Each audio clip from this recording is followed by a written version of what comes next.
Okay.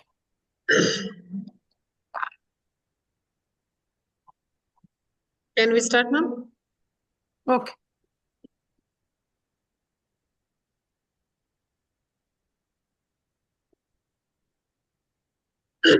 ಎಲ್ಲರಿಗೂ ಶುಭ ಮಧ್ಯಾಹ್ನಯ ವಂದನೆಗಳು. KLE ಸಂಸ್ಥೆಯ ಕಲಾ ಹಾಗೂ ವಾಣಿಜ್ಯ ಮಹಾವಿದ್ಯಾಲಯ ಇಂದು ಟೀಚರ್ಸ್ ಎಕ್ಸ್ಚೇಂಜ್ ಪ್ರೋಗ್ರಾಮ್ ಅಥವಾ ನೀವು ಉಪನ್ಯಾಸ ಸರಣಿ ಅಂದ್ರೂ ಅಡ್ಡಿ ಇಲ್ಲ, ಇಂತಹ ಒಂದು ಸರಣಿಗಳನ್ನ ಇಲ್ಲಿ ಹಮ್ಮಿಕೊಳ್ಳಲಾಗಿದೆ.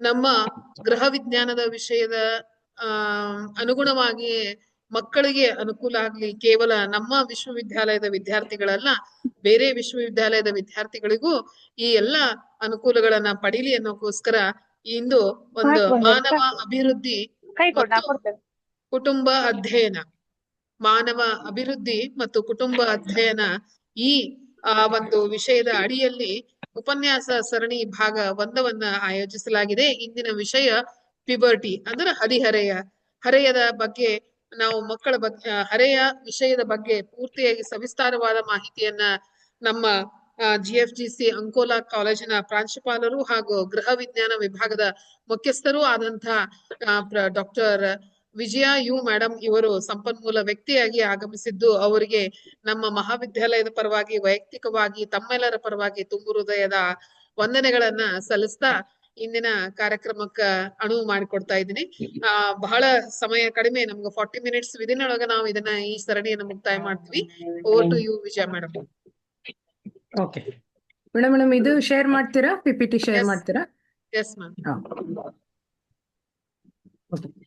ಸೊ ನಮ್ಗೆಲ್ಲ ಗೊತ್ತಿರೋ ಹಾಗೆ ನಮ್ಮ ಜೀವಿತ ಅವಧಿಯನ್ನ ಅಂದ್ರೆ ನಮ್ಮ ಲೈಫ್ ಸ್ಪ್ಯಾನ್ ಅನ್ನ, ನಮ್ಮ ಆಯುರ್ ಅವಧಿಯನ್ನ 11 ಭಾಗಗಳಾಗಿ ಮನೋವಿಜ್ಞಾನಿಗಳು ಏನು ಡಿವೈಡ್ ಮಾಡಿ, ಅಂದ್ರೆ ಹಂತವಾಗಿ ಡಿವೈಡ್ ಮಾಡಿ ನಮಗೆ ಕೊಟ್ಟಿದ್ದಾರೆ. ಅಂದ್ರೆ ಮನುಷ್ಯ ಒಂದು ಅವಧಿಯಿಂದ ಇನ್ನೊಂದು ಅವಧಿಗೆ ಹೋಗುವಾಗ ಅವನಲ್ಲಿ ಸಾಕಷ್ಟು ದೈಹಿಕ ಮಾನಸಿಕ ಬದಲಾವಣೆಗಳಾಗ್ತವೆ, ಮತ್ತೆ ಸುಮಾರಷ್ಟು ವಿಕಾಸ ಕ್ರಿಯೆಗಳನ್ನ ಅವನು ಕಲಿಬೇಕು, ಮತ್ತೆ ಮುಂದಿನ ಹಂತಕ್ಕೆ ಸುಗಮವಾಗಿ ಸಾಗ್ಬೇಕು ಅಂತ ಒಂದು ಏನು ನಮ್ಮ ಆಯುರ್ ಅವಧಿ ಇದೆ. ಅದರೊಳಗೆ 6, 7, 8ನೇ ಅವಧಿಯನ್ನ ನಾವು ತಾರುಣ್ಯಾವಧಿ ಅಂತ ಹೇಳ್ತೀವಿ. ಅದನ್ನ 3 ಭಾಗಗಳಾಗಿ ಮತ್ತೆ ಡಿವೈಡ್ ಮಾಡ್ಯಾರೆ. ಅದನ್ನ 1ನೇದನ್ನ 6ನೇದನ್ನ ಹರೆಯದ ಅವಧಿ ಅಂತ ಹೇಳ್ತೀವಿ, ಅದನ್ನ ನಾವು ಪ್ಯೂಬರ್ಟಿ ಅಂತೀವಿ. ಅದನ್ನ ಇವತ್ತು ನಾವು ಅದ್ರ ಬಗ್ಗೆ ತಿಳ್ಕೊಳ್ಳೋಣ. ಆಮೇಲೆ ಪೂರ್ವ ಯೌವನ ಅಥವಾ ಪೂರ್ವ ತಾರುಣ್ಯಾವಧಿ, ಆಮೇಲೆ ಉತ್ತರ ತಾರುಣ್ಯಾವಧಿ. ಅಂದ್ರೆ ಮನುಷ್ಯ ತನ್ನ ಬಾಲ್ಯಾವಸ್ಥೆಯಿಂದ ವಯಸ್ಕಾವಧಿಗೆ ಹೋಗುವಾಗ ಈ 3 ಹಂತಗಳನ್ನ ಎಲ್ಲರೂ ದಾಟಿ ಹೋಗ್ಲೇಬೇಕು. ಮಾನವ ಅಭಿವೃದ್ಧಿ ಮತ್ತು ಕುಟುಂಬ ಅಧ್ಯಯನ ಗೃಹ ವಿಜ್ಞಾನದ ಒಂದು ಶಾಖೆ, ಒಂದು ಅಂಗ, ಒಂದು ವಿಭಾಗ ಅಂತಾನೆ ಹೇಳ್ಬೋದು. ಅದರಲ್ಲಿ ನಾವು ಈ ಸರಣಿಯನ್ನ ಪ್ರಾರಂಭ ಮಾಡಿ ಈಗ ತಾರುಣ್ಯಾವಧಿಯಿಂದ ಇದನ್ನ ಪ್ರಾರಂಭ ಮಾಡೋಣ. ಮುಂದೆ ಹಂತವಾಗಿ ಮನುಷ್ಯನ ವಿವಿಧ ಆಯುರ ಅವಧಿಗಳನ್ನ ಕಲಿತಾ ಹೋಗೋಣ. ಸೊ ಯೌವನೋದಯದ ಅವಧಿ ಅಥವಾ ತಾರುಣ್ಯಾವಧಿ ಅಂತ ಅಂದ್ರೆ ಬಾಲಕ ಪುರುಷನಾಗಿ ಬದಲಾಗುವ, ಬಾಲಕಿ ಮಹಿಳೆಯಾಗಿ ಹೆಣ್ಣಾಗಿ ಬದಲಾಗುವ ಕಾಲ ಅಂತ ಅರ್ಥ. ಈ ಅವಧಿಯಲ್ಲಿ ಅವರಲ್ಲಿ ಬಹಳಷ್ಟು ದೈಹಿಕ ಮಾನಸಿಕ ಬದಲಾವಣೆಗಳಾಗ್ತವೆ. ಮತ್ತೆ ಬಾಲಕಿಯನ್ನ ನಾವು ಋತುವಾಗುವುದು ಅಂತ ಹೇಳ್ತೀವಿ, ಬಾಲಕ ಹರೆಯದವನಾಗುವುದು ಅಂತ ಹೇಳ್ತೀವಿ. ಇದುವರೆಗೂ ಬಾಲ್ಯದಲ್ಲಿ ಇದ್ದವರು ಕಾಮಾತೀತನಾಗಿರ್ತಕ್ಕಂಥ ವ್ಯಕ್ತಿ, ಅವನಲ್ಲಿ 2ನೆಯ ಲೈಂಗಿಕ ಏನು ಸಂತಾನೋತ್ಪತ್ತಿಯ ಏನು ಲಕ್ಷಣಗಳಿದಾವೆ ಅವು ಪ್ರಾರಂಭವಾಗಿ ಕಾಮೋದಯವಾಗಿ ಆತನಲ್ಲಿ ಅನೇಕ ದೈಹಿಕ ಮಾನಸಿಕ ಮಾರ್ಪಾಡುಗಳು ಆಗ್ತವೆ ಅಂತ ನಾವು ಹೇಳ್ತೀವಿ. Veena madam next. ಸೊ ಹರೆಯ ಅಂತ ಅಂದವಾಗ ವೀಣಾ ಮೇಡಮ್ ನೆಕ್ಸ್ಟ್ ಸ್ಲೈಡಿಗೆ ಹೋಗ್ತೀರಾ?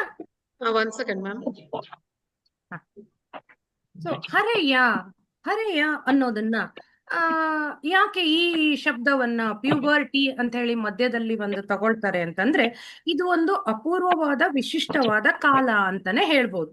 ಈ ಕಾಲದಲ್ಲಿ ಆಗ್ತಕ್ಕಂಥ ವಿಕಾಸಗಳು ತುಂಬಾ ಸ್ಪೆಷಲ್. ಆದ್ರೆ ಈ ಲಕ್ಷಣಗಳು ಮತ್ಯಾವ ಅವಧಿಯಲ್ಲೂ ಕಂಡು ಬರುವುದಿಲ್ಲ ಅಂತ ಹೇಳಿ ಮನೋವಿಜ್ಞಾನಿಗಳು ಹೇಳ್ತಾರೆ. ಹಾಗಾಗಿ ಇದನ್ನ ತುಂಬಾ ಮುಖ್ಯವಾದ ಕಾಲ ಅಂತ ಹೇಳಿ ನಾವು ತಗೊಳ್ತೀವಿ. ಶೇರ್ ಆಯ್ತಾ?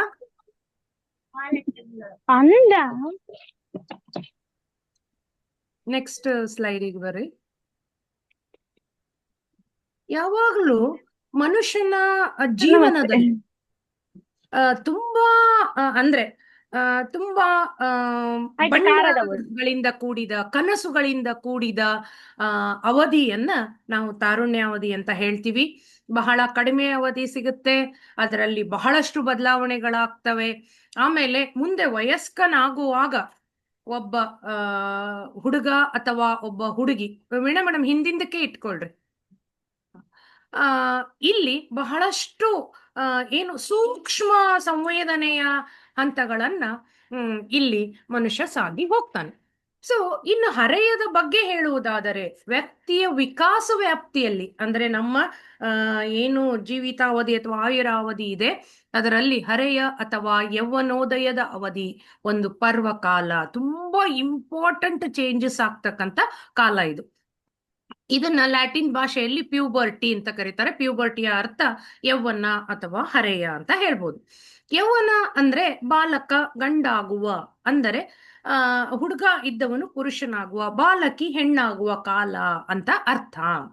ಆಮೇಲೆ ಈ ಅವಧಿಯಲ್ಲಿಯೇ ಬಾಲಕಿ ಋತುವಾಗಿ, ಅಂದ್ರೆ ಮೊದಲನೆಯ ಮುಟ್ಟು ಋತುಸ್ರಾವ ಪ್ರಾರಂಭವಾಗಿ ಬಾಲಕ ಹರೆಯದವನಾಗಿ ಸಂತಾನೋತ್ಪತ್ತಿಯ ಸಾಮರ್ಥ್ಯವನ್ನ ಪಡೀತಾರೆ.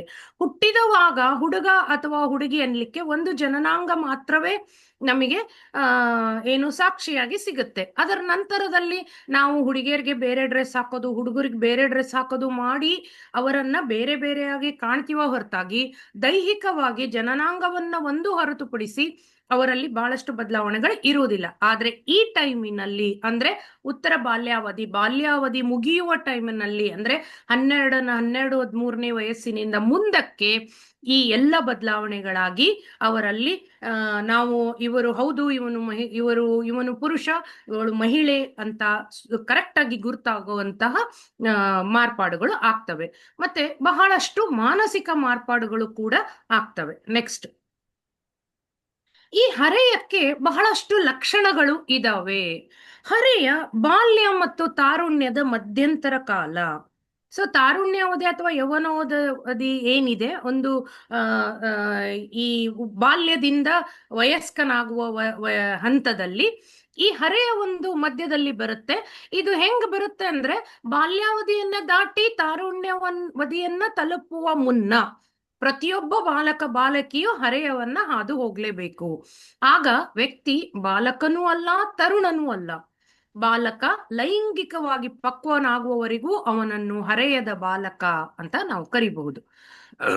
ಇನ್ನು ಈ ಅವಧಿ ಬಹಳ ಅಲ್ಪಾವಧಿ. ಇದರ ವ್ಯಾಪ್ತಿ ಕೆಲವೊಂದ್ಸಲಿ 2 ವರ್ಷ, ಕೆಲವೊಂದ್ಸಲಿ 3 ವರ್ಷ, ಕೆಲವೊಂದ್ಸಲಿ 4 ವರ್ಷ ಇರುತ್ತೆ. ಒಬ್ಬೊಬ್ಬ ವ್ಯಕ್ತಿಗೂ ಬೇರೆ ಬೇರೆ ಆಗ್ತಾ ಹೋಗುತ್ತೆ. ಈ ಅವಧಿಯ ಸುಮಾರು ಅರ್ಧದಷ್ಟು ಕಾಲ ಬಾಲ್ಯಾವಧಿ ಒಳಗಡೆ ಸೇರ್ಕೊಳ್ಳುತ್ತೆ, ಅಂದ್ರೆ ಉತ್ತರ ಬಾಲ್ಯಾವಧಿ ಒಳಗಡೆ. ಮತ್ತೊಂದು ಅರ್ಧ ಪೂರ್ವ ತಾರುಣ್ಯಕ್ಕೆ ಹೋಗಿ ಸೇರ್ಕೊಳ್ಳುತ್ತೆ. ಮತ್ತೆ ಈ ಹರೆಯ ತುಂಬಾ ಶೀಘ್ರ ಬದಲಾವಣೆಗಳ ಕಾಲ. ಈ ಅವಧಿಯಲ್ಲಿ ಬಾಲಕನ ಅಥವಾ ಬಾಲಕಿಯ ದೇಹ, ದೃಷ್ಟಿ, ವರ್ತನೆಗಳು, ಅಂದ್ರೆ ನಡವಳಿಕೆಗಳು ಕೂಡ ಪರಿವರ್ತನೆಗೊಂಡು ಪಕ್ವವಾದ ದೇಹ, ಮನೋಭಾವ ಮತ್ತು ವರ್ತನೆಗಳು ಕಾಣಿಸಿಕೊಳ್ತಕ್ಕಂಥ ಪರ್ವವಾದ ಕಾಲ. ಹರೆಯ ವ್ಯಕ್ತಿಯ ಒಂದು ನಿಷೇಧಾವಸ್ಥೆ ಅಂತ ಹೇಳಿ ಹೇಳ್ತಾರೆ. ಕೇಳಕ್ಕೆ ಕಾಂಟ್ರವರ್ಷಿಯಲ್ ಅನ್ಸುತ್ತಲ್ಲ, ಆದ್ರೆ ಬಹಳ ವರ್ಷಗಳ ಹಿಂದೆ ಚಾರ್ಲೋ ಬ್ಯೂಲರ್ ಅಂತಕ್ಕಂಥ ಮನೋವಿಜ್ಞಾನಿ ಏನ್ ಹೇಳ್ತಾನೆ, ಇದನ್ನ ನಿಷೇಧಾವಸ್ಥೆ ಅಂತ ಕರೀತಾನೆ. ಅದು ಇನ್ನೂ ಹಾಗೆ ಉಳ್ಕೊಂಡಿದೆ. ಅವಸ್ಥೆ ಅಂತಂದವಾಗ ಬಹಳ ಕಡಿಮೆ ಟೈಮು ಅನ್ನೋದನ್ನ ನಾವು ಗಮನ ಇಟ್ಕೋಬೇಕು. ಈ ನಿಷೇಧ ಎನ್ನುವ ಪದ ವ್ಯಕ್ತಿಯ ಬಾಳಿನ ಬಗ್ಗೆ, ಅಂದ್ರೆ ಜೀವನದ ಬಗ್ಗೆ ವಿರೋಧ ಮನೋಭಾವವನ್ನ ತಾಳುವುದನ್ನ ಸೂಚಿಸುತ್ತೆ. ಅಂದ್ರೆ ಒಂದು ಅವರಲ್ಲೂ ಗೊಂದಲ, ನಾವು ಮಕ್ಕಳು ಅನ್ಬೇಕೋ, ಅವರಿಗೆ ವಯಸ್ಕರು ಅನ್ಬೇಕೋ, ಎರಡರ ಮಧ್ಯದಲ್ಲಿ ಕೆಲವೊಂದ್ಸಲಿ ಇವರನ್ನ ನಾವು ಹರೆಯದ ಬಾಲಕ ಬಾಲಕಿ ಅಥವಾ ಕಿರಿಯ ತರುಣ ತರುಣಿ, ಈ ತರ ಸುಮಾರಷ್ಟು ಇದರಲ್ಲಿ ಕರಿತೀವಿ. ಆದ್ರೆ ಅವರನ್ನ ಹೆಚ್ಚು ಮಾಡಿ ನಾವು ಮಕ್ಕಳ ತರನೇ ನೋಡ್ಕೊಳ್ತೀವಿ. ಆದ್ರೆ ಅವರ ದೇಹದಲ್ಲಿ ಬದಲಾವಣೆಗಳಾಗ್ತಾವಿದೆ ಆ ವಿವಿಧ ಹಾರ್ಮೋನ್ಗಳು, ಆ ಹುಡುಗಿಯರಲ್ಲಿ ಬೇರೆ, ಹುಡುಗರಲ್ಲಿ ಬೇರೆ ಹಾರ್ಮೋನ್ಗಳು ರಿಲೀಸ್ ಆಗ್ತವೆ. ಹಾಗಾಗಿ ಅವರಲ್ಲೇ ಸಹಜವಾಗಿ ಗೊಂದಲಗಳಿರ್ತವೆ. ಅದರ ಜೊತೆಗೆ ಸಮಾಜ ಅಥವಾ ಕುಟುಂಬದವರು, ದೊಡ್ಡವರು, ಅಥವಾ ಶಿಕ್ಷಕಿಯರು, ಅವರು ಕೂಡ ಅವರನ್ನ ನಡೆಸಿಕೊಳ್ಳುವ ರೀತಿ ಇದೆ ಅಲ್ಲ, ಬಹಳಷ್ಟು ಕನ್ಫ್ಯೂಸಿಂಗ್ ಆಗೇ ಇರುತ್ತೆ. ಕೆಲವೊಂದ್ಸಲಿ ಮನೇಲಿ ಏನೋ ಮಾತಾಡ್ತಿರ್ತಾರೆ, ಅವಾಗ ಆ ಮಕ್ಳು ಬಂದ್ರು ಅಂದ್ರೆ ನೀವು ಸಣ್ಣವರು, ಈ ತರದ ಸನ್ನಿವೇಶದಲ್ಲಿ ನೀವು ಇರಬಾರ್ದು, ಹೋಗ್ರಿ ಅಂತೇಳಿ ಹೇಳ್ತೀವಿ. ಅದೇ ಏನಾಗ್ತತಿ, ಕೆಲವೊಂದ್ಸಲಿ ಏನೋ ಒಂದ್ ಕೆಲಸ ಮಾಡ್ಬೇಕು, ಮಾಡ್ರಿ ಅಂತ ಹೇಳಿದವಾಗ ಮಕ್ಕಳಿಗೆ ದೊಡ್ಡವರಾಗಿರಿ, ಈಗ ಇಷ್ಟು ದೊಡ್ಡವನಾಗಿ ಹೋಗೋ ಈ ಕೆಲಸ ಮಾಡು ಅಂತ ಹೇಳ್ತೀವಿ. ಅಂದ್ರೆ ಇದನ್ನ ಪ್ರತಿಯೊಬ್ಬರು ಅಲ್ಪ ಸ್ವಲ್ಪ ಗೊಂದಲದಲ್ಲಿಯೇ ಈ ಹಂತಗಳನ್ನ ದಾಟ್ತೀವಿ. ಹಾಗಾಗಿ ಕೆಲವೊಂದ್ಸಲಿ ಏನ್ ಮಾಡ್ತಾರೆ ಅಂದ್ರೆ ಮಕ್ಕಳು ಬೇರೆಯವರು ತಮ್ಮ ಜೊತೆ ನಡ್ಕೊಳ್ಳೋದು, ಮತ್ತೆ ಬಾಳಿನಲ್ಲಿ ಬೇರೆಯವರು ತಮ್ಮ ಜೊತೆ ತಮ್ಮನ್ನ ನೋಡುವ ರೀತಿ, ತಮ್ಮಲ್ಲಾಗ್ತಕ್ಕಂಥ ಬದಲಾವಣೆಗಳು, ಇದೆಲ್ಲದ್ರಿಂದ ಕೆಲವೊಂದ್ಸಲಿ ಅವರು ವಿರೋಧಗಳನ್ನ ವ್ಯಕ್ತಪಡಿಸ್ತಾರೆ. ಆಮೇಲೆ ಇದೆಲ್ಲ ಬಹಳ ದಿನ ಇರೋದಿಲ್ಲ. ಲೈಂಗಿಕವಾಗಿ ಅವರು ಪಕ್ವವಾಗಿದ ತಕ್ಷಣ ಇದನ್ನೆಲ್ಲ ಈ ಏನು ಇದು ಇರ್ತವೆ ಅವೆಲ್ಲ ಕಡಿಮೆ ಆಗ್ತಾ ಬರ್ತವೆ. ಮತ್ತೆ ಹರೆಯ ಎಲ್ಲರಲ್ಲೂ ಒಂದೇ ವಯಸ್ಸಿನಲ್ಲಿ ಆಗೋದಿಲ್ಲ. ಹರೆಯ ಸುಮಾರು 13ರಿಂದ 14ನೇ ವಯಸ್ಸಿಗೆ ಶುರುವಾಗಿ 18ರಿಂದ 19ನೇ ವಯಸ್ಸಿನವರೆಗೆ ಯಾವ ವಯಸ್ಸಿನಲ್ಲಾದ್ರೂ ಪ್ರಾರಂಭವಾಗಬಹುದು, ಯಾವ ವಯಸ್ಸಿನಲ್ಲಾದ್ರೂ ಕೊನೆಗೊಳ್ಳಬಹುದು. ಸಾಮಾನ್ಯವಾಗಿ ಬಾಲಕಿಯರು 13ನೇ ವಯಸ್ಸು ಬರುವಷ್ಟರಲ್ಲೇ, ಬಾಲಕರು 14ನೇ ವಯಸ್ಸು ಬರುವಷ್ಟರಲ್ಲೇ ತಮ್ಮ ಲೈಂಗಿಕ ಪಕ್ವತೆಯನ್ನ ಪಡೆದುಕೊಳ್ತಾರೆ ಅಂತ ಹೇಳಿ. ಅಂದ್ರೆ ಮುಖ್ಯ ಲಕ್ಷಣಗಳು: 1, ಇದು ಬಾಲ್ಯ ಮತ್ತು ತಾರುಣ್ಯದ ಮಧ್ಯಂತರ ಕಾಲ, ಬಹಳ ಸಣ್ಣ ಅವಧಿ, ಶೀಘ್ರ ಬದಲಾವಣೆಗಳ ಕಾಲ, ಇದು ಒಂದು ನಿಷೇಧಾವಸ್ಥೆ, ಮತ್ತೆ ಇದು ಎಲ್ಲರಲ್ಲೂ ಒಂದೇ ವಯಸ್ಸಿನಲ್ಲಿ ಆಗುವುದಿಲ್ಲ. Veena madam, next. ಇನ್ನು ನೆಕ್ಸ್ಟ್ ನಾವು ಇದನ್ನ ನೋಡುವಾಗ ಏನು ಆಧಾರ ಇದಕ್ಕೆ, ಹರೆಯ ಒಬ್ಬ ಹುಡುಗ ಅಥವಾ ಒಬ್ಬ ಹುಡುಗಿ ಹರೆಯಕ್ಕೆ ಬಂದಿದ್ದಾರೆ ಅಂತ ಹೇಗೆ ನಾವು ನೋಡ್ತೀವಿ? 1, ಹೆಣ್ಣು ಮಕ್ಕಳಲ್ಲಿ ಋತುವಾಗುವುದು, ಅಂದ್ರೆ ಮೊದಲನೆಯ ಮುಟ್ಟು ಪ್ರಾರಂಭ ಆಗ್ತಕ್ಕಂಥದ್ದು. ಹುಡುಗರಲ್ಲಿ ಸ್ವಪ್ನ ಸ್ಖಲನ, ನ್ಯಾಚುರಲ್ ಎಮಿಷನ್ಸ್ ಅಂತ ಹೇಳ್ತೀವಿ ನಾವು, ಅವುಗಳು ಆಗ್ತಕ್ಕಂಥದ್ದು. ಅಕಸ್ಮಾತ್ ಕೆಲವೊಂದ್ಸಲಿ ಹುಡುಗಿಯರಲ್ಲಿ ಮೊದಲ ಮುಟ್ಟು ಅಥವಾ ಋತುಸ್ರಾವ ಶುರುವಾಗುವುದು ಸ್ವಲ್ಪ ಲೇಟ್ ಆಗ್ಬೋದು. ಅಂತ ಟೈಮಿನಲ್ಲಿ ಅದನ್ನ ನಾವು ಸ್ವಲ್ಪ ಹೊತ್ತಿನ ಮಟ್ಟಿಗೆ ಅದನ್ನ ಅಮ್ನೋರಿಯಾ ಅಂತ ಅಡೋಲೆಸೆಂಟ್ ಅಮ್ನೋರಿಯಾ ಅಂತ ಕರಿತೀವಿ. ಅಂದ್ರೆ ಆ ಟೈಮಿನಲ್ಲಿ ಋತುಸ್ರಾವ ಸ್ಟಾರ್ಟ್ ಆಗಿಲ್ಲ, ಲೇಟ್ ಆಗ್ತಿದೆ ಅಂತಂದವಾಗ ಕೆಲವೊಂದ್ಸಲಿ ನಾವು ವೈದ್ಯಕೀಯ ನೆರವನ್ನ ಕೂಡ ಪಡಿಬೇಕಾಗ್ತದೆ. ಆವಾಗ ಏನ್ ಮಾಡ್ತಾರೆ, ಮೂತ್ರ ವಿಶ್ಲೇಷಣೆ ಮಾಡ್ತಾರೆ, ಅವರ ಯೂರಿನ್ ಸ್ಯಾಂಪಲ್ ಟೆಸ್ಟಿಂಗ್ ಮಾಡ್ತಾರೆ, ಮತ್ತೆ ಮೂಳೆಗಳ ಎಕ್ಸ್ರೇ ತೆಗೆದ್ರು ಕೂಡ, ಅವರ ಬೋನ್ಸ್ ಎಕ್ಸ್ರೇ ತೆಗೆದ್ರು ಕೂಡ ನಾವು ಅವರಲ್ಲಿ ಆಗ್ತಕ್ಕಂಥ ಬದಲಾವಣೆಗಳನ್ನ ನೋಡಬಹುದು. ಇದು ಹರೆಯ ಬಂದಿದೆ ಅಥವಾ ಒಬ್ಬ ವ್ಯಕ್ತಿ ಹರಿಯಕ್ಕೆ ಕಾಲಿಟ್ಟಿದ್ದಾನೆ ಅನ್ನೋದಕ್ಕೆ ಒಂದು ಆಧಾರ. Next madam. ಇನ್ನು ಈ ಪ್ರಾಯದ ವಯಸ್ಸನ್ನು ಕೂಡ ನಾ ಹೇಳಿದೆ, ತಾರುಣ್ಯಾವಧಿ, ಹರೆಯ, ಪೂರ್ವ ತಾರುಣ್ಯಾವಧಿ, ಉತ್ತರ ತಾರುಣ್ಯಾವಧಿ ಅಂತ ಡಿವೈಡ್ ಮಾಡ್ಕೊಂಡಿದೀವಿ. ಈ ಹರೆಯದ ವಯಸ್ಸು ಅಥವಾ ಪ್ರಾಯದ ವಯಸ್ಸು ಏನಿದೆ, ಇದನ್ನೂ ಕೂಡ 3 ಭಾಗಗಳನ್ನಾಗಿ ವಿಂಗಡಿಸಿದ್ದಾರೆ. ಏನದು? ಪ್ರಾಯ ಪೂರ್ವ ಅಥವಾ ಅಪಕ್ವತಾ ಹಂತ. ಅಂದ್ರೆ ಈ ಹಂತದಲ್ಲಿ ಉಪಕಾಮಾಂಗಗಳು ವಿಕಸನಗೊಳ್ಳಲು ಆರಂಭಿಸಿರುತ್ತವೆ. ಉಪಕಾಮಾಂಗಗಳು ಅಂದ್ರೆ ಮೊದಲನೇ ಹುಟ್ಟಿದವಾಗ ನಾನು ಹೇಳಿದೆ, ಶಿಶುಗಳಲ್ಲಿ ಹುಟ್ಟಿದವಾಗ ಹೆಣ್ಣು ಅಥವಾ ಗಂಡು ಅಂತ ಡಿಫ್ರೆನ್ಶಿಯೇಟ್ ಮಾಡ್ಲಿಕ್ಕೆ ಅಥವಾ ವ್ಯತ್ಯಾಸ ನಾವು ಕಂಡುಕೊಳ್ಳಿಕ್ಕೆ ಜನನಾಂಗ ಮಾತ್ರ ನೋಡಿ ಕಂಡುಕೊಳ್ತೀವಿ, ಹೌದಾ? ಆದರೆ ಮುಂದೆ ಅವರು ಸಂತಾನೋತ್ಪತ್ತಿಯ ಅರ್ಹತೆಯನ್ನ ಪಡಿಬೇಕು ಅಂದ್ರೆ ಅವರ ದೇಹದಲ್ಲಿ ಆಗ್ತಕ್ಕಂಥ ಬದಲಾವಣೆಗಳನ್ನ ನಾವು ಸೆಕೆಂಡರಿ ಸೆಕ್ಷುಯಲ್ ಕ್ಯಾರೆಕ್ಟರಿಸ್ಟಿಕ್ಸ್, ದ್ವಿತೀಯ ಹಂತದ ಲೈಂಗಿಕ ಲಕ್ಷಣಗಳು ಅಂತ ಹೇಳ್ತೀವಿ. ಅವುಗಳ ಜೊತೆಗೆ ಕೆಲವೊಂದಿಷ್ಟು ದೇಹದಲ್ಲಿ ಆಗ್ತಕ್ಕಂಥ ಬದಲಾವಣೆಗಳನ್ನ ನಾವು ಉಪಕಾಮಾಂಗಗಳ ವಿಕಾಸ ಅಂತ ಹೇಳ್ತೀವಿ. ಉಪಕಾಮಾಂಗಗಳು ವಿಕಾಸಗೊಳ್ಳಲಿಕ್ಕೆ ಪ್ರಾರಂಭ ಆಗ್ತವೆ, ಆದರೆ ಸಂತಾನೋತ್ಪತ್ತಿಯ ಕ್ರಿಯೆ ವಿಕಾಸ ಆಗಿರುವುದಿಲ್ಲ. ಅಂದ್ರೆ ಒಬ್ಬ ಹುಡುಗಿಯಲ್ಲಿ ಮೊದಲನೇ ಋತುಸ್ರಾವ ಪ್ರಾರಂಭ ಆಗ್ಬಿಟ್ಟಿದೆ ಅಂದಾಕ್ಷಣ ಮಾತ್ರಕ್ಕೆ ಅವಳು ತಾಯಿ ಆಗಬಲ್ಲಳು, ಆ ಅರ್ಹತೆ ಬಂದಿದೆ, ಅಷ್ಟು ಪಕ್ವವಾಗಿದೆ ಅವಳ ದೇಹ ಅಂತ ಅರ್ಥ ಅಲ್ಲ. ಮತ್ತೆ ಅದರಲ್ಲಿ ಎರಡನೆಯ ಭಾಗ ಪ್ರಾಯ ಅಥವಾ ಪಕ್ವತೆಯ ಹಂತ. ಈ ಹಂತದಲ್ಲಿ ಉಪಕಾಮಾಂಗಗಳು ವಿಕಾಸಗೊಳ್ತಾ ಇರ್ತವೆ, ಆದ್ರೆ ಇನ್ನೂ ಪೂರ್ಣ ಆಗಿರೋದಿಲ್ಲ. ಕಾಮಾಂಗ ಮಾತ್ರ ಅಂಡಕೋಶಗಳನ್ನು ಉತ್ಪತ್ತಿ ಮಾಡುತ್ತೆ. ಅಂದ್ರೆ ಹುಡುಗಿಯ ದೇಹ ಅಥವಾ ಹೆಣ್ಣಿನ ದೇಹವನ್ನ ತಗೊಳ್ಳೋದಾದ್ರೆ ಅಂಡಾಶಯ ಏನಿರುತ್ತೆ ಅದು ಅಂಡಕೋಶಗಳನ್ನ, ಅಂಡಾಣುಗಳನ್ನ ಉತ್ಪತ್ತಿ ಮಾಡ್ಲಿಕ್ಕೆ ಪ್ರಾರಂಭ ಮಾಡುತ್ತೆ. ಹಂಗಾರೆ ಅಂಡಾಣುಗಳು ಪಕ್ವವಾಗಿ ಇರುವುದಿಲ್ವಾ? ಇಲ್ಲ, ಈ ಹಂತ ಬರುವವರೆಗೂ ಪಕ್ವವಾಗಿ ಇರುವುದಿಲ್ಲ. ಒಂದು ಹೆಣ್ಣು ಶಿಶು ಅಂತ ಜನನ ಆದ್ರೆ ಅದರ ಅಂಡಕೋಶಗಳಲ್ಲಿ, ಅಂಡಾಶಯಗಳಲ್ಲಿ ಮಿಲಿಯನ್ ಗಂಟ್ಲೆ, ಬಿಲಿಯನ್ ಗಂಟ್ಲೆ ಅಪಕ್ವ ಅಂಡಾಣುಗಳು ಯಾವಾಗ್ಲೂ ಇರ್ತವೆ, ಹುಟ್ಟಿದವಾಗ್ಲೇ ಇರ್ತವೆ. ಆದ್ರೆ ಹರೆಯಕ್ಕೆ ಬಂದಾಗ ಅವು ಪಕ್ವವಾಗಿ ಪ್ರತಿ ತಿಂಗಳು 2 ಅಂಡಾಶಯಗಳಿಂದ ಎರಡು ಅಂಡಾಶಯಗಳಿರ್ತವೆ, ಒಂದೊಂದು ಅಂಡಾಶಯದಿಂದ ಒಂದೊಂದು ಅಂಡಾಣು ಬಿಡುಗಡೆಯಾಗಿ ಅದು ಏನು ಗರ್ಭಕೋಶಕ್ಕೆ ಬರುತ್ತೆ. ಅಕಸ್ಮಾತ್ ಲೈಂಗಿಕ ಕ್ರಿಯೆ ನಡೆದ್ರೆ ಮುಂದೆ ಶಿಶು ಜನನ ಆಗ್ತಕ್ಕಂಥ ಚಾನ್ಸಸ್ ಇರುತ್ತೆ. ಇಲ್ಲ ಅಂತಂದ್ರೆ ಅದು ನಮ್ಮ ಹುಡುಗಿಯ ದೇಹದಲ್ಲಿಯೇ ಅಂದ್ರೆ ಎಬ್ಸಾರ್ಬ್ ಆಗ್ಬಿಡುತ್ತೆ. ಆಮೇಲೆ ಒಂದು ಮಗುವಿಗಾಗಿ ಏನು ಗರ್ಭಕೋಶದಲ್ಲಿ ಎಲ್ಲಾ ತಯಾರಾಗಿರುತ್ತೆ ಅದು ಋತುಸ್ರಾವದ ಮೂಲಕ ಹೊರಗಡೆ ಹೋಗುತ್ತೆ. ಇದು ಒಂದು ನಾರ್ಮಲ್ ಪ್ರಕ್ರಿಯೆ ತರ 28 ದಿನಗಳಿಗೆ ಒಂದು ಸಲ ಒಂದು ಋತುಚಕ್ರದ ತರ ನಡ್ಕೊಂಡು ಹೋಗುತ್ತೆ.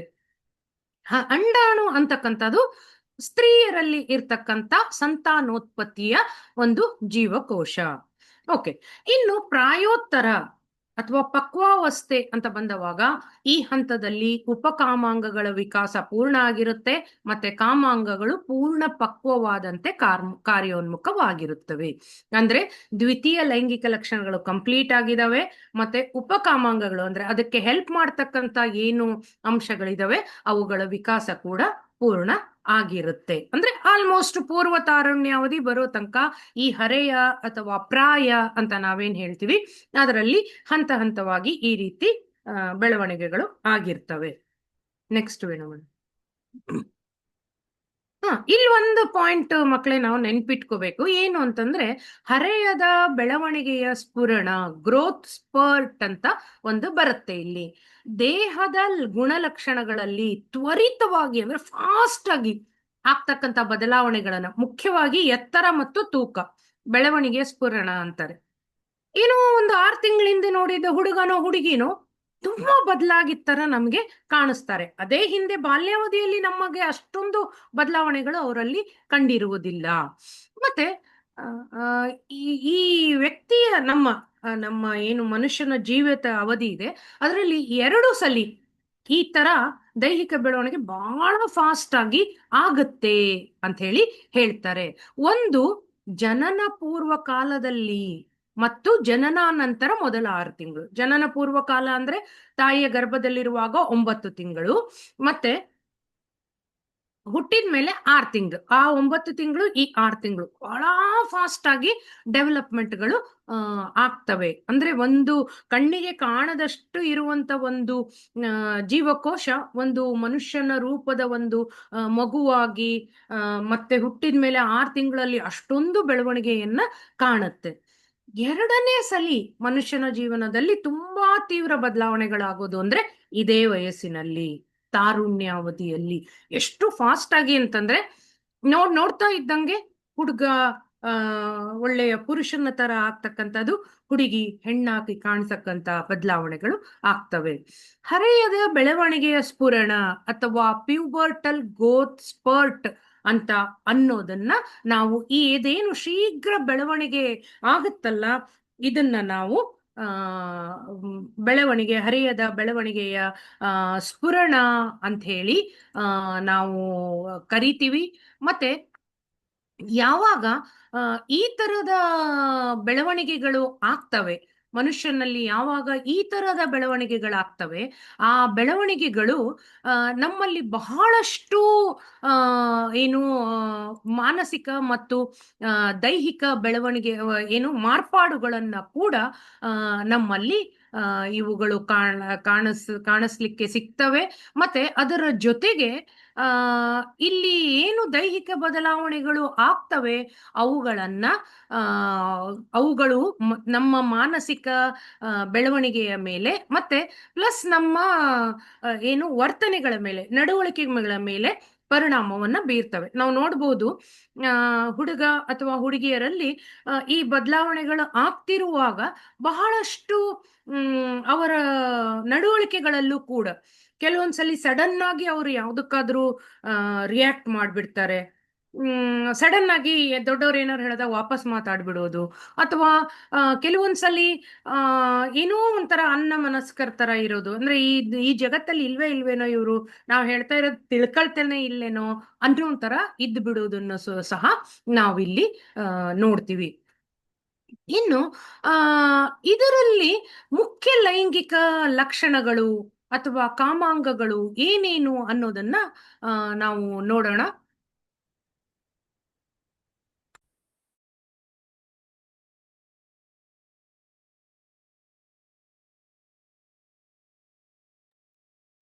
ವೀಣಾ, ಸ್ಲೈಡ್ ಕಾಣಿಸ್ತಿಲ್ಲ ಅಂತಿದಾರೆ ನೋಡಿ.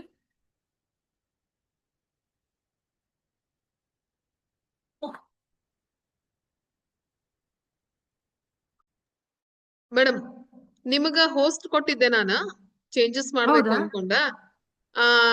ರಿಕ್ವೆಸ್ಟ್ ಅನ್ಹೋಸ್ಟ್ ಮಾಡ್ಬಿಡ್ರಿ ಮೇಡಮ್, ಅಂದ್ರೆ ನಾನ್ ಶೇರ್ ಮಾಡ್ತೀನಿ. ಹೌದಾ, ಎಲ್ಲೈತ್ರಿ ಅದು?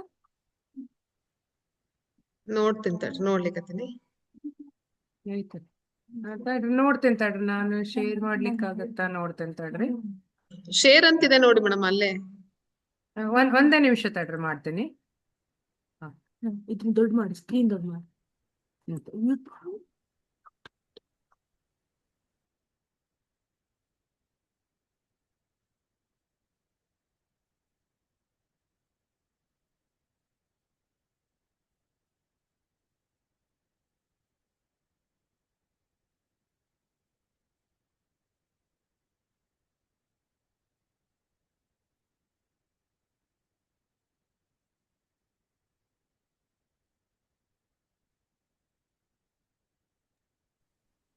S Veena madam. ನೋಡ್ರಿ, ಕಾಣ್ತಾ ಇದೆ? ಕಾಣ್ತಾ ಇದೆ ಮೇಡಮ್, ಕಾಣ್ತಾ ಇದೆ.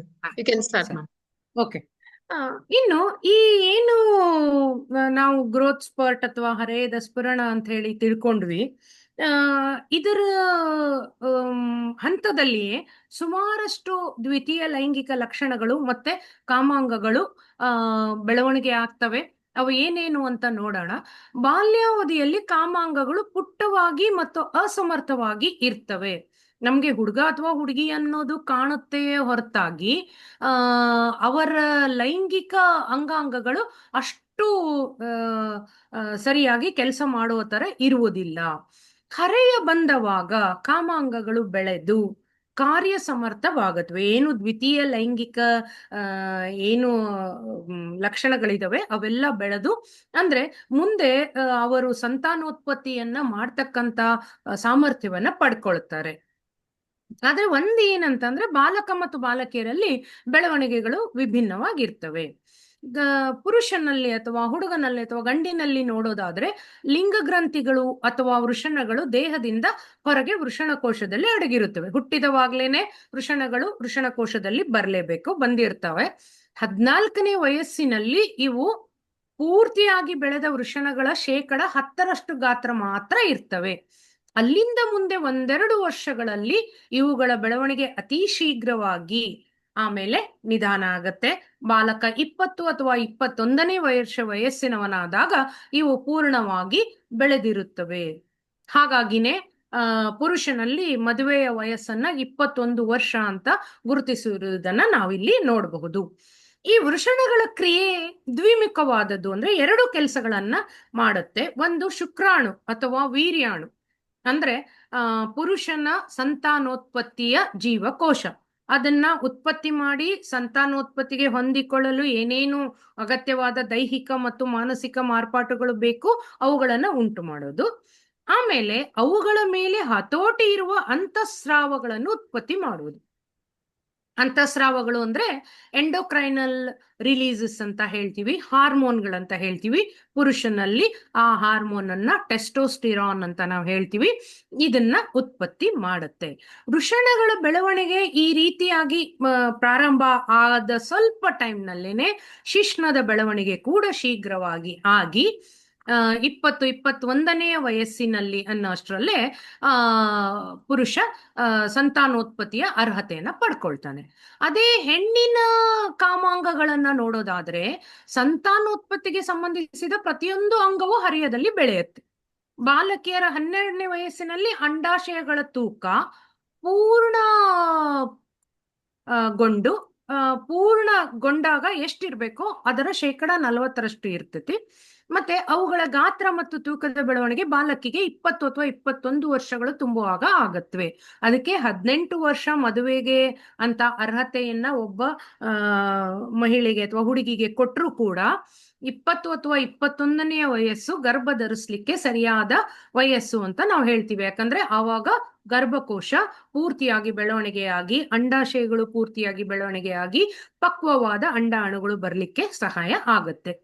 ಈ ಅಂಡಾಶಯಗಳ ಪ್ರಥಮ ಕ್ರಿಯೆ ಅಂದ್ರೆ ಅಂಡಕೋಶಗಳು ಅಥವಾ ಅಂಡಾಣುಗಳನ್ನು ಉತ್ಪತ್ತಿ ಮಾಡೋದು.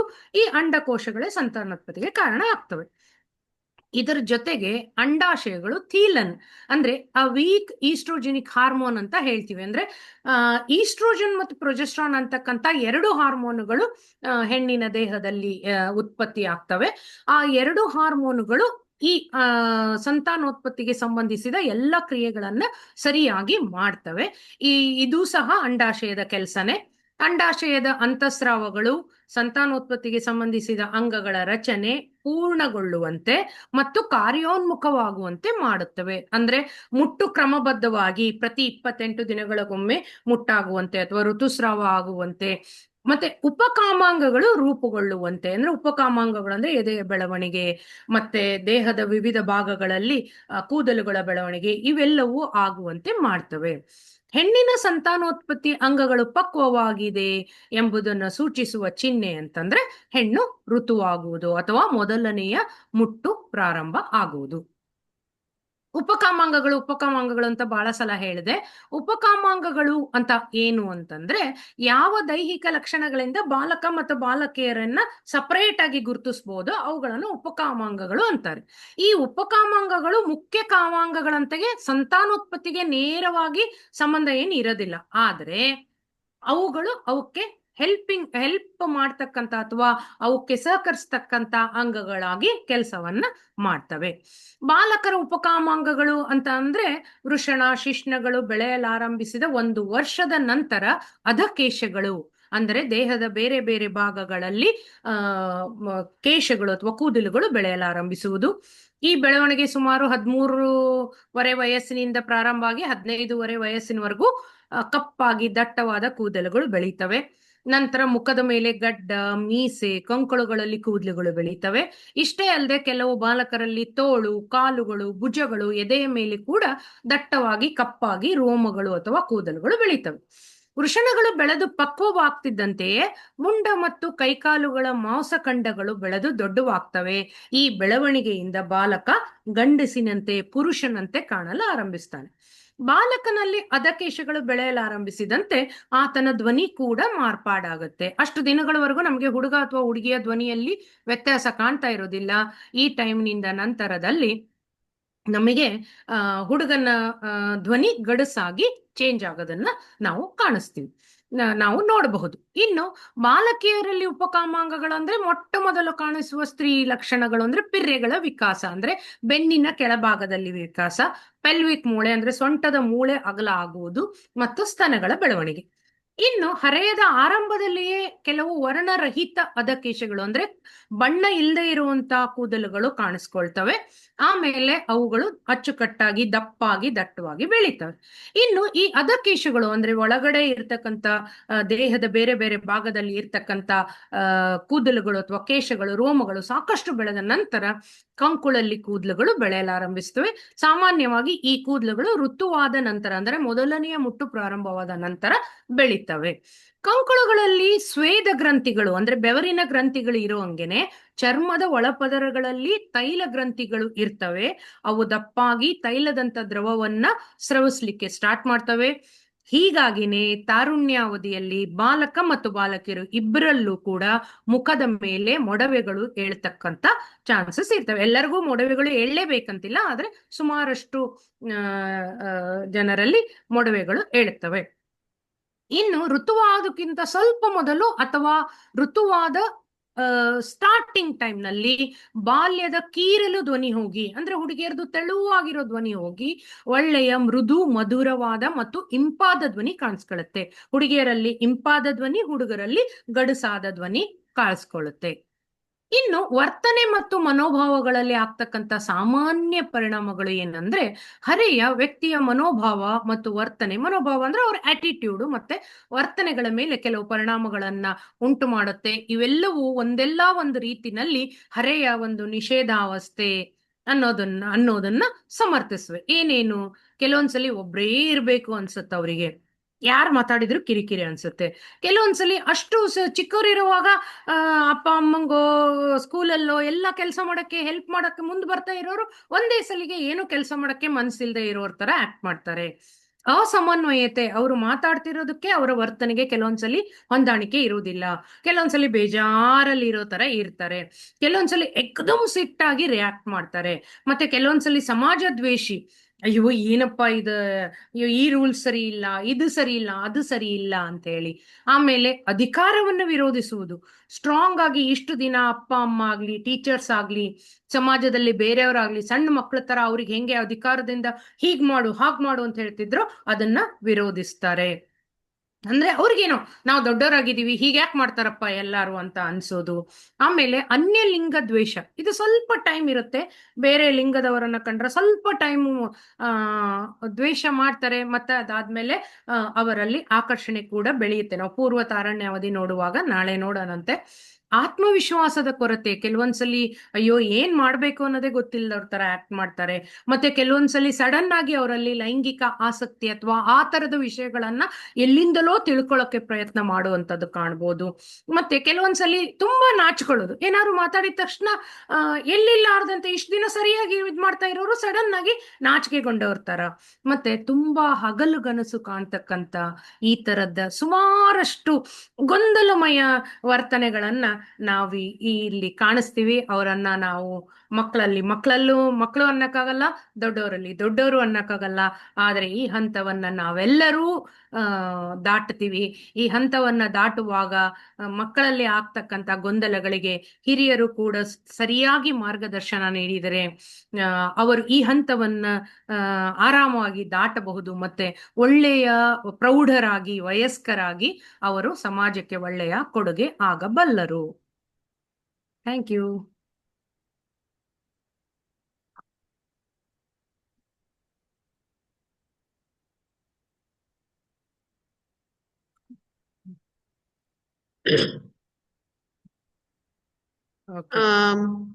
ಇಷ್ಟೊತ್ತವರೆಗೂ ವಿಜಯ ಪಾಟೀಲ್ ಯು ಪಾಟೀಲ್ ಅವರು, ಡಾಕ್ಟರ್ ವಿಜಯ ಯು ಪಾಟೀಲ್ ಅವರು ಹರೆಯದ ಬಗ್ಗೆ ನಮ್ಗೆ ಎಷ್ಟೊಂದು ವಿಷಯಗಳು ಹರೆಯ ಅಂತಂದ್ರೆ ಗೊತ್ತಿರ್ಲಿಲ್ಲ, ಅಂತಹ ಎಲ್ಲ ವಿಷಯಗಳನ್ನ ಮಕ್ಕಳಿಗೆ ಕನ್ನಡ ಮಾಧ್ಯಮದಲ್ಲೇ ಮನಮುಟ್ಟುವ ಹಾಗೆ ನಮಗ ವಿಚಾರಗಳನ್ನ ತಿಳಿಸ್ಕೊಟ್ಟಿದ್ದಾರೆ.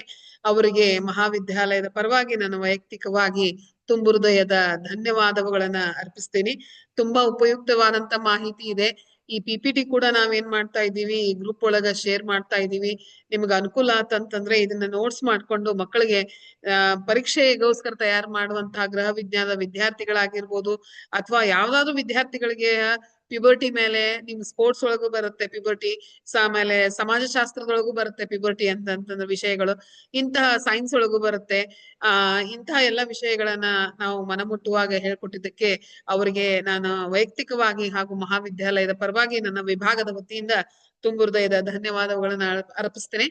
ನಾಳೆ ಬೆಳಿಗ್ಗೆ 10 ಗಂಟೆಯಿಂದ 10 ಗಂಟೆ 40 ನಿಮಿಷದವರೆಗೆ 40 ಮಿನಿಟ್ಸ್ ಪೂರ್ವ ತಾರುಣ್ಯಾವಧಿಯ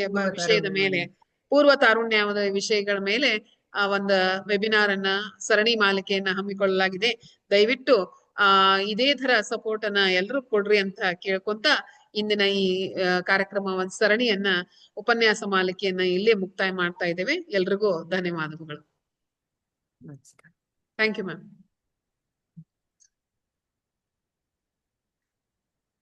ಅಮ್ಮ, ನಮ್ ಮೇಡಮ್